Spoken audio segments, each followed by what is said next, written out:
I'm going to gavel you. Hurry up.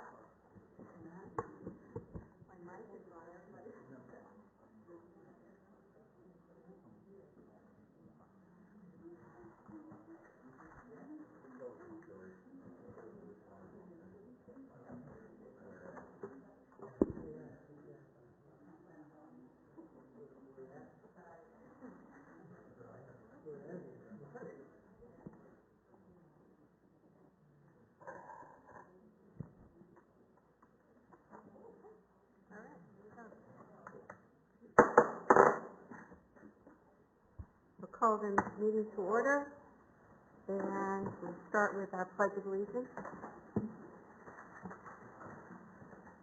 I pledge allegiance to the flag of the United States of America and to the republic for which it stands, one nation, under God, indivisible, with liberty and justice for all. Please remain standing for the invocation. Pastor Tom Daly of Trinity Lutheran Church. Madam Mayor and members of the Church Council, in the name of the Father, and of the Son, and of the Holy Spirit. Amen. O great and gracious God, ready to hear more than we are to speak, and ready to give more than we are deserving of receiving, we come to you so often asking and expecting, rather than thanking and honoring. Forgive our thoughtless indifference and rebellious attitudes toward you. Work in us all broken and contrite hearts, that according to your promise, you will not despise. Allow us to be but your humble servants, that we might continue to enjoy the blessings you provide. Through Christ our Savior. Amen. Thank you, Pastor Daly. Roll call, please, Beth. Mayor Kavanaugh? Yes. Councilmember Yates is absent. Councilmember Dickey? Yes. Councilmember Elke? Councilmember Henson? Councilmember Lejay? Yes. Councilmember Brown? Yes. I would like to announce, as part of my mayor's report, congratulations to Councilwoman Ginny Dickey.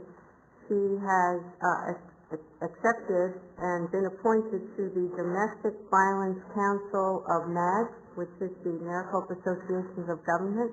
And we are very happy to add another of our Fountain Hills council and staff to MAG to have a voice for Fountain Hills.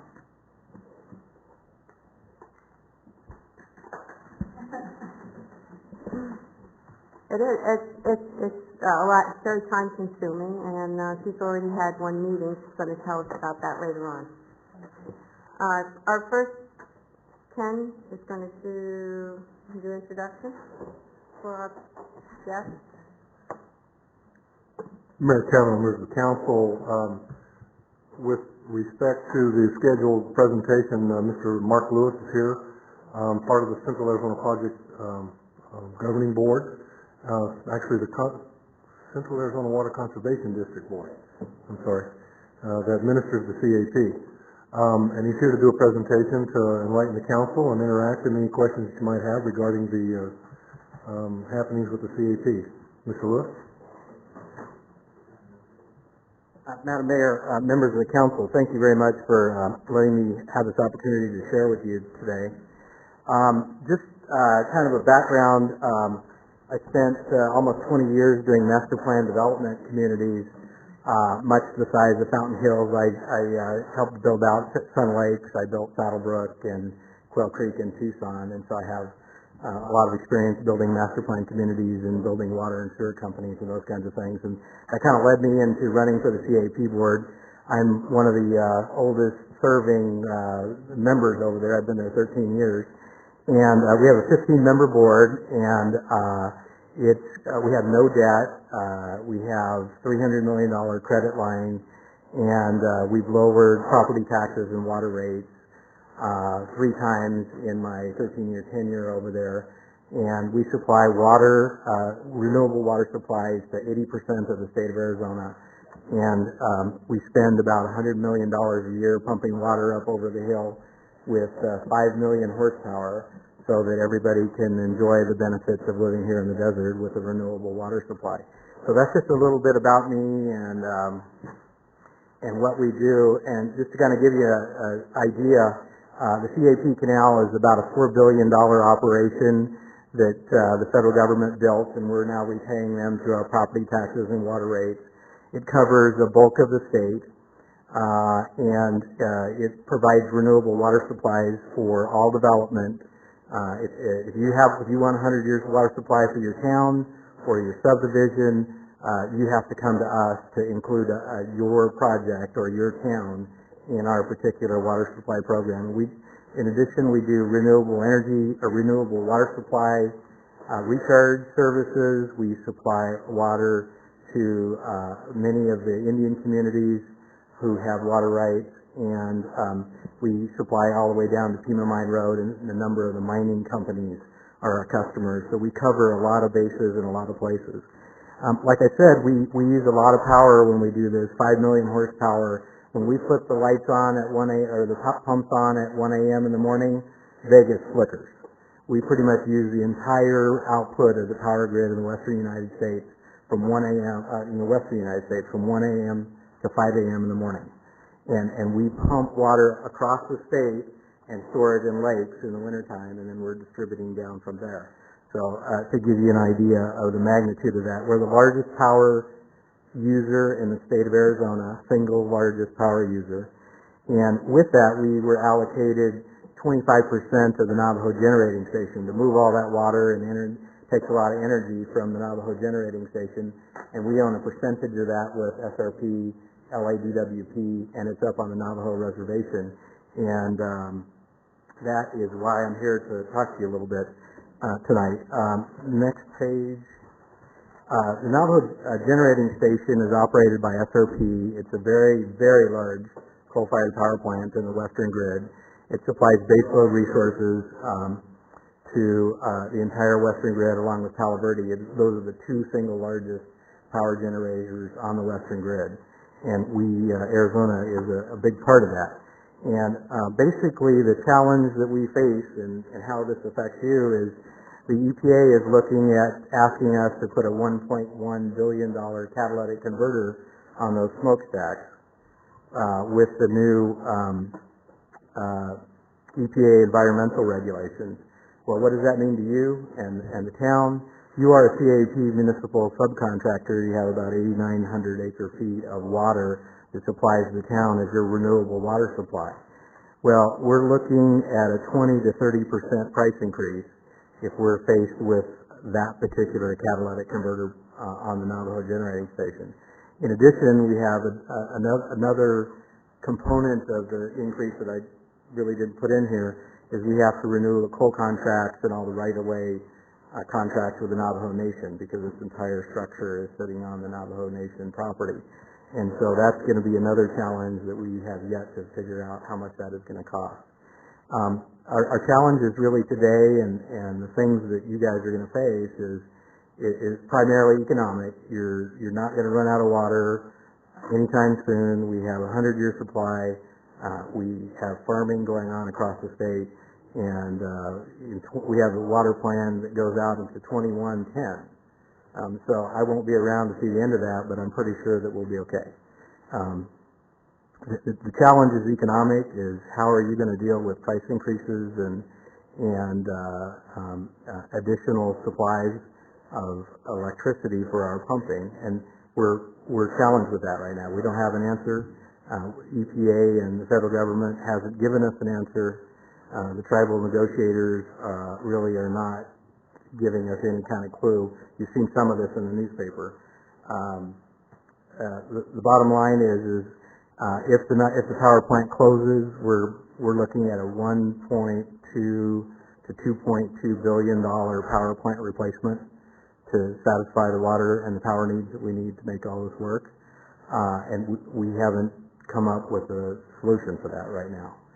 So that's our challenges, and I know you guys just came out of an executive session where our executive sessions last 3 hours every time we pretty much go into executive session and review these matters. We spend a lot of time negotiating with the feds and the other western states. We're sort of the water treaty folks, the water and power treaty folks, and our job is to work with Arizona, California, and Nevada And typically, we end up working quite well with Nevada, and my job is to make sure that all the water that comes down the Colorado River belongs to Arizona until I tell you different. And that typically makes California mad, and I love to tell them that. Just to kind of give you a flavor of our board meeting today, we completed a 3-state water treaty with Mexico, where we were doing shortage sharing on the river between Nevada, Arizona, and California and Mexico because they had an earthquake and they can't take all their water in the farms. We completed that treaty. You saw that in the news a little while ago. We just completed the second round of the White Mountain Apache Indian Water Rights Settlement Treaty we voted on it today. And that provided water and power for the White Mountain Apaches, as well as we got a lease back of quite a bit of water supplies for here in the valley. And we have an ongoing water and power treaty negotiation between the Hopis and the Navajos. Secretary Salazar was in town last week to make all our lives a living hell. And he pretty much put an end to whatever progress we had made with the Navajos on our settlement programs over there. So that kind of concludes my presentation. I know that you're chomping at the bit to get to your sales tax audit stuff. That sounds like a thriller. And I would be happy to take any questions. Yeah, I have a question. If the EPA sticks to enforcing the regulations, do you have any idea which way you would go, whether to increase customer charges to cover those regulations, or are you even considering shutting it down? Madam Mayor, I don't think we have an answer to that. The feds are specializing in confusion and consternation and no answer, and they're succeeding at that. This presentation and your education has been going on through all the cities and towns around the state pretty much for the last year. And we're waiting for the EPA to issue their final rules on whether or not the Navajo Generating Station is going to need a $1.1 billion catalytic converter. We don't have an answer on that. LA Water and Power has already announced their official withdrawal from Navajo Generating Station.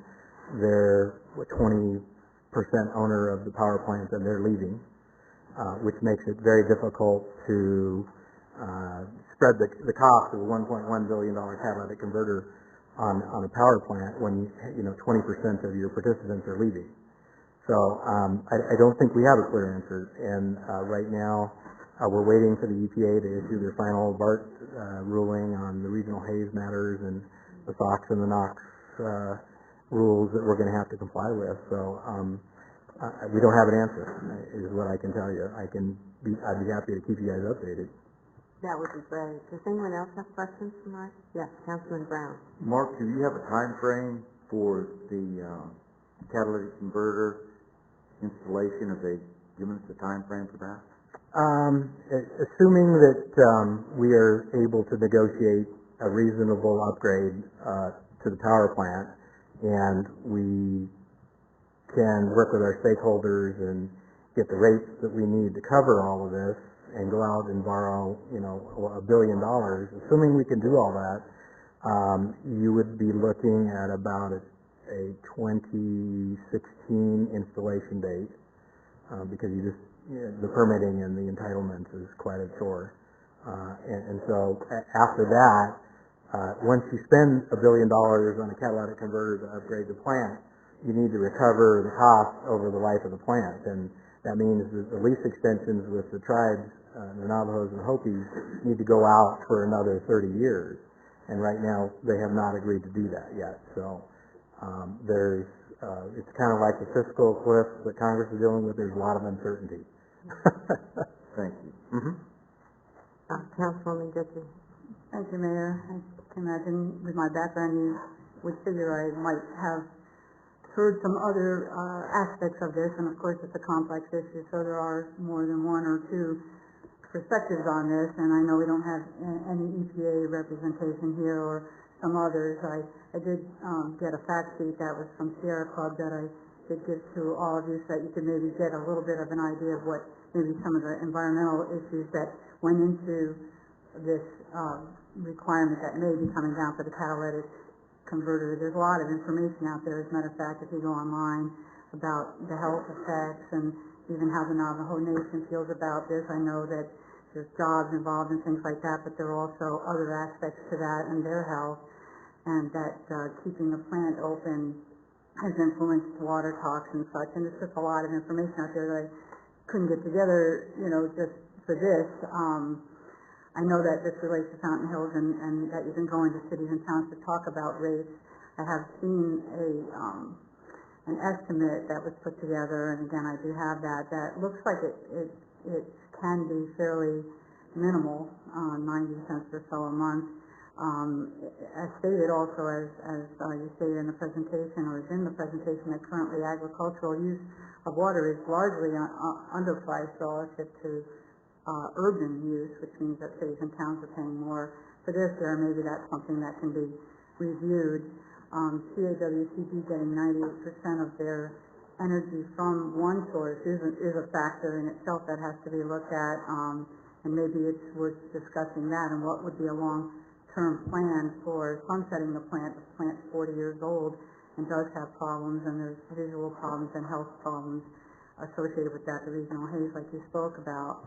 I understand that the state agency that I work for, which is EEQ, has recently come out, and there's politicians and others who believe that EPA is overstepping. But there are also others on the other side that don't agree with that and think that they are exactly doing the job that is within their purview because they're protecting national parks and regional health. And you mentioned the Clean Air Act. Clean Air Act says that cleanup of all coal plants has to be completed by 2064. But that end date is a zero pollution date. So there has to be steps taken on the way. Overall, the Clean Act, air pollution is illegal, and it requires reasonable progress towards that ultimate goal of zero pollution. And you mentioned the BART, the best available retrofit technology, the best available. So again, we're faced with the challenge of not the cheapest and not halfway measure, but the best way to get us there, even though it seems like that's a long time from now. So, obviously, the future, there'll be more information coming out. CAWCB will be looking at their practices and their policies, I'm sure, on the plant, and maybe at some point after the decision does come down, we can supplement this information and get a full report back, either with a memo or in another meeting or something like that, because it is very important, but there are a lot of sides to it. Thanks. Anyone else have comments? If I could just respond, there are Sure, go right ahead. there are a lot of sides to this, and ultimately we have a state implementation plan where we get to the finish line in 2064, and with cleaning up and transitioning our energy resources, and quite frankly, we've made hundreds of millions of dollars of commitments based on that state implementation plan in that pipeline, and essentially the EPA came along and said, the state-approved implementation plan that gives us until 2064, we're now going to give you 2 years to get there.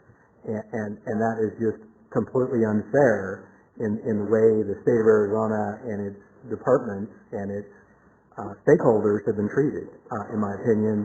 And that opinion is shared by the President of the Senate and the Governor and the Speaker of the House. And so we've all testified in front of the EPA about it's more of a timeline issue, is if you'll give us enough time, we'll come and let us come up with a plan to get us to the finish line. We can do it in a way that's in the best interest of the state, that the stakeholders can live with. And we have been denied that opportunity.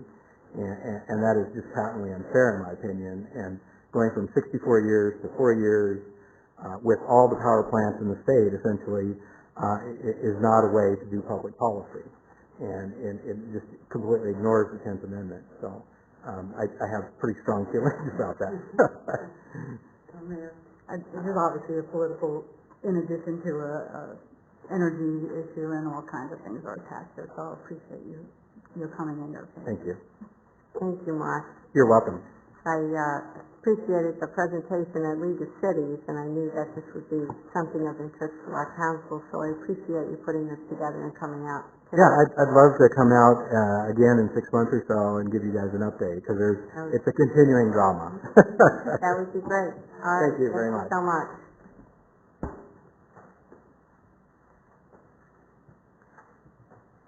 All right, our next presenter is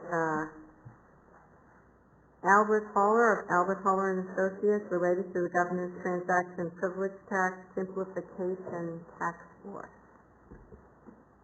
Mayor Kavanaugh, members of the council, the deputy town manager would like to introduce Mr. Holler and talk a little bit about the TPT task force. All right. Thank you, Mayor, members of the council. Back at the end of the last legislative session in May of 2012, the governor issued an executive order establishing the Transaction Privilege Tax Simplification Task Force. And she had noted in her order that the need for such a task force was premised on 3 points. That Arizona has one of the most complex transaction privilege tax, commonly called the sales tax systems in the country. The second point was that taxpayers have expressed very clearly their desire to see reforms enacted that will modernize and simplify the TPT, and that it's in the interest of the taxpayers and state and local governments to make the tax code easier to understand, comply with, and administer. The task force has been meeting regularly over the past 6 months, and they have some recommendations. And then, so we have here tonight with us Al Haller, who represents Fountain Hills as well as many other cities and towns, participating with this task force. He's not actually on it, but he is going to kind of give a council an update on some of those recommendations that will be going forward to the legislature and be available to answer any questions.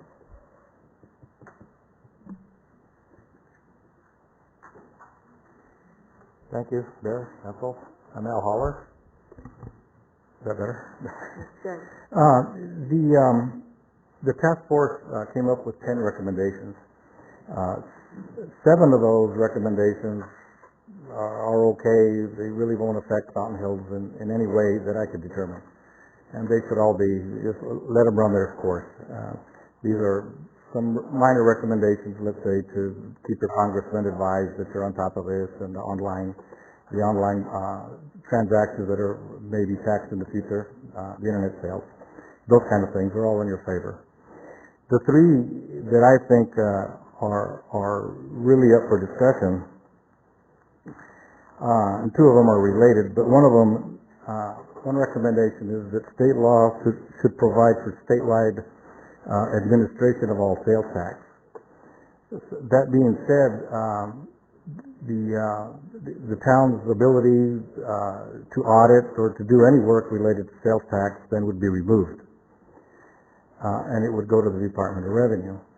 Currently, there are 18 cities that have a staff, and they do their own monitoring of their local businesses, and they keep track of the building permits, of the new businesses that open and close, and the rentals and everything else that's going on within the city.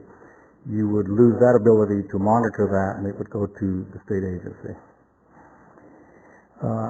My experience is that the state agency is really not ready for that. You know, they don't have the staff. The committee has recommended that it be funded, you know, that they have to fund this if it happens. I don't think there's any assurances that it will be funded or will be funded in the future. I know it would affect you, obviously, from the local level, and of course it would affect my, it's a self-serving statement to tell you that it would not affect me, it would eliminate me.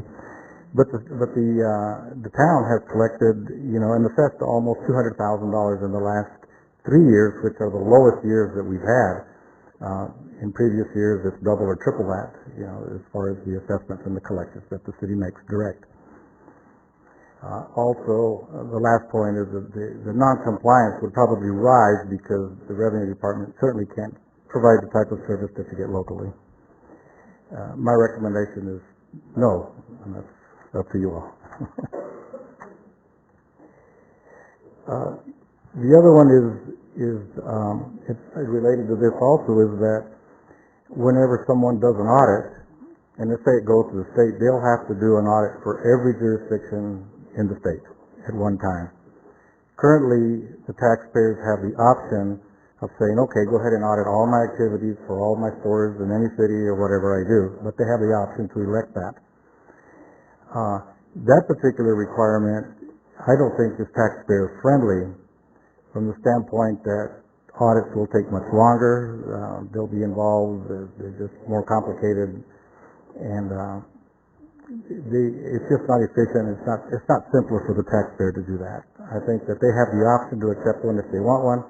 It is better suited to most taxpayers. Our experience is that 1 out of 100 people tell you, yeah, go ahead and do an audit for everything. Mostly just say, why would I want you auditing everything, or why would you be here a month instead of a couple of days? The other one is probably the major one that really affects all municipalities in Arizona is a shift of the contracting tax to a material tax. We grant the reporting and the requirements for construction, for the construction industry. It is complicated. It is confusing to a lot of people, and certainly needs some type of changes. But I don't know, and I'm not convinced that the change to the retail tax would be the solution. Currently, the contracting revenue is based on approximately 65% of the gross income. If you build a home and sell it for $200,000, 65% of it becomes taxable. If it goes to a retail situation, the tax then would be the tax on the materials, which are probably about 40% of the gross selling price of a home. So right there, you have a 20-25% difference in the tax base, okay, which would result in a 20 to 25% difference. The task force has recommended that they go to a retail tax base, but they would then, since the retail tax gets distributed back to the cities, the construction tax does not, you would then get money from the increase of retail sales. However, there is no plan yet in effect to dictate how the additional funds picked up under retail would be distributed back to the cities. There are varying studies. There's studies, the Department of Revenue recently did their study, and they figured that that the state of Arizona would lose $66 million in revenues. They would pick up retail, but then they'd have to distribute it to the cities, and then of course they would have that 20% drop in revenues, which result in a net effect of losing $66 million per year. I believe that figure is higher, and the reason for that is that the studies that the Revenue Department and the task force have done assumes that there is a 30% non-compliance ratio in the construction industry. And I've been auditing since 1970. And I've audited numerous contractors, all businesses. The non-compliance level for municipalities, for all municipalities, is certainly less than 10%. I mean, on the contractors that we do audit in Fountain Hills, we review every building permit, and I'll have to review 50 to 100 to find one that appeared not to pay. The state level, they don't monitor the construction industry as a municipality would, a local one. They don't go through the building permits, for instance, or review sales. So definitely, the 30% may be true for the state, but certainly not for the city. This is a significant revenue loss for the city, and I think that's the main thing. I think they're correct in attempting to simplify it. It's obvious that it needs to be simplified. But Fountain Hills alone, in the last 3 years, has collected $1.7 million in construction revenue taxes. To lose that would be significant. The other major thing is that if you were to go to the retail base, the contractors, the home builders, anyone would be buying their materials in other cities, not in Fountain Hills. You don't have a major supply house here, so you would lose. It's hard to say exactly how much, but you would lose the majority of that $1.7 million that would go to other cities, and that's significant. That's really it. So if you have any questions, I'd be glad to answer anything. Councilwoman Hanson. Now, what's the process going forward now? So they've got these 10 suggestions, and do municipalities have any opportunity for input or to, say there's some of these that we don't like?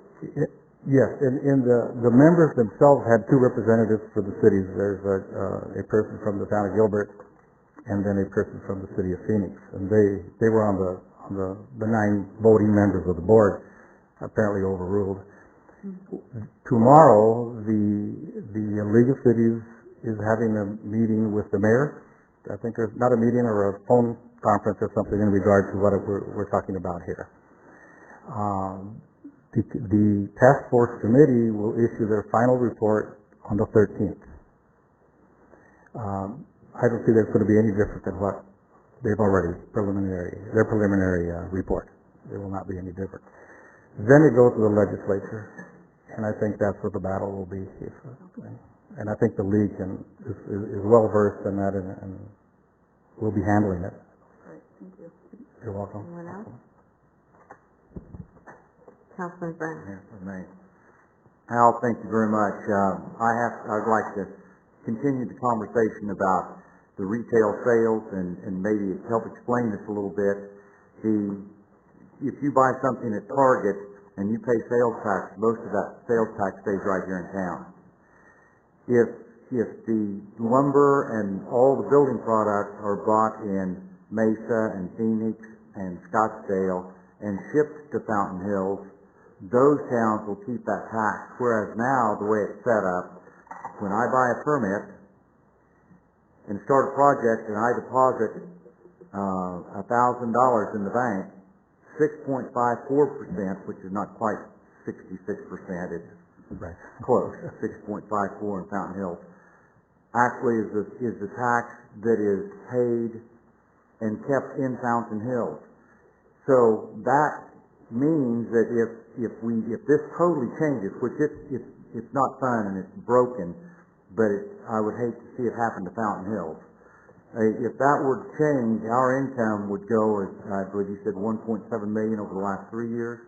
Correct, Council? Over the last 3 years, yes. would virtually go down to what is purchased at Dave's Hardware. And that is more like going to the grocery store and compared to watching the multi-million-dollar homes being built in Fountain Hills. We would lose that income. Now, it is broken, and it is a mess to try to keep up with. And yes, we get a call from your office every year having to produce a check to show that we paid the tax at a certain time. I mean, your auditing system is obviously really good because I can vouch for it. You don't mind calling. But I would hate, as much as a general contractor saying this is crazy, I would hate to see that change because it would really, really hurt Fountain Hills. And I don't have your answer. There was studies done in previous years, and I believe that it was Phoenix and Tucson would be the major. They would they would pick up their tax increase if they even go up. Anyone else? Okay. Well, thank you, Al, for coming here today. We appreciate the time. We appreciate you being a watchdog for our small town and for the taxpayer. Thank you. I know you put in a lot of time involved in this, and we do appreciate it. And come back and keep us up. Oh, I will, and thank you. I enjoy working for you all. Okay. Thank you. You're welcome.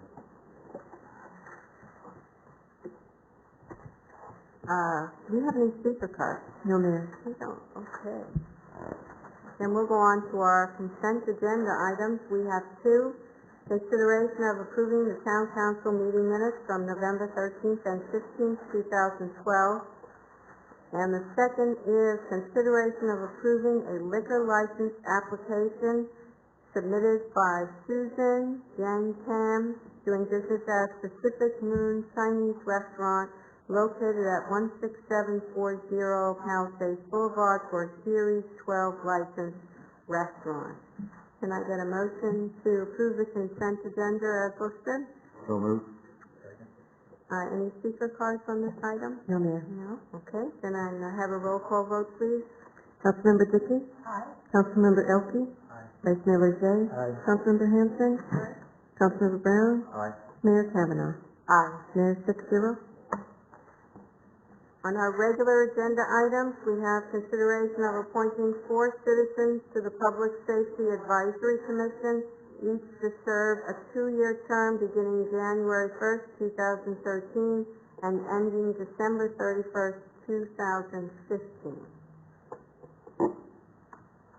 I move to appoint George Aliori, Anthony Finocchio, Frederick Horn, and Nancy Ordowski to serve on the Public Safety Advisory Commission, each to serve a 2-year term beginning January 1st, 2013, and ending December 31st, 2015.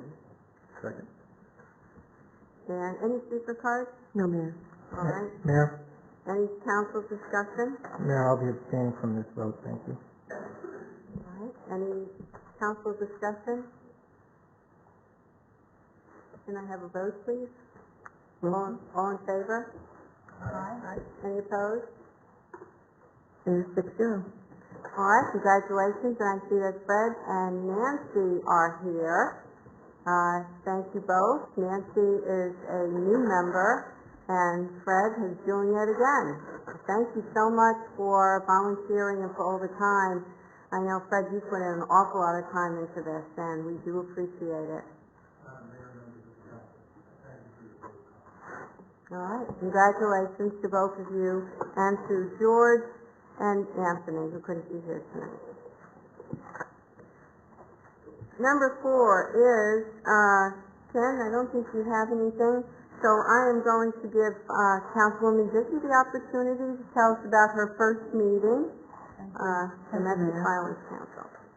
First of all, thank you for bringing my name forward, and then Mayor Marie Lopez Rogers from Avondale is the chair of MAG, so she made the appointment. So I did go today, and I didn't get the chance to brag on some of the things that we've actually done, and with the SPAC members here, it would be appropriate because they started going around the room and people left and they lost the quorum, so we didn't get to do that. But there's a lot going on, and I'll be happy to serve in that capacity and keep us in a loop. And like you said, add some profile to this group. It's a little bit familiar to me because for a little while when I was at the DOJ working with community outreach and weeds and seed and that kind of stuff, so it was very interesting. So I appreciate that. I just want to mention too, since I mentioned Marie Lopez Rogers, that this past week they were in Washington and Boston, and she was installed as the president of the National League of Cities and Towns, which is really, I think it's just called the National League of Cities, but she is, again, going to be a nice positive face for the state of Arizona in a national way for her term. So we're really happy that she's there. Thanks. All right, well, thank you, and thank you so much for volunteering. It is really great that our town has representation on the various MAG councils, and we do have quite a few of our staff, IT and engineering and other members of our staff that do sit on the various councils. And this is very important for Fountain Hills to have a voice on Maricopa Association of Governments as they decide on major transportation issues. Fountain Hills has now a clear voice on the Domestic Violence Council, thanks to Councilwoman Dickey. And we have no summaries, so we will just go right to adjournment. Can I have a motion to adjourn? And second, and all in favor? All right, we are adjourned. Thank you all.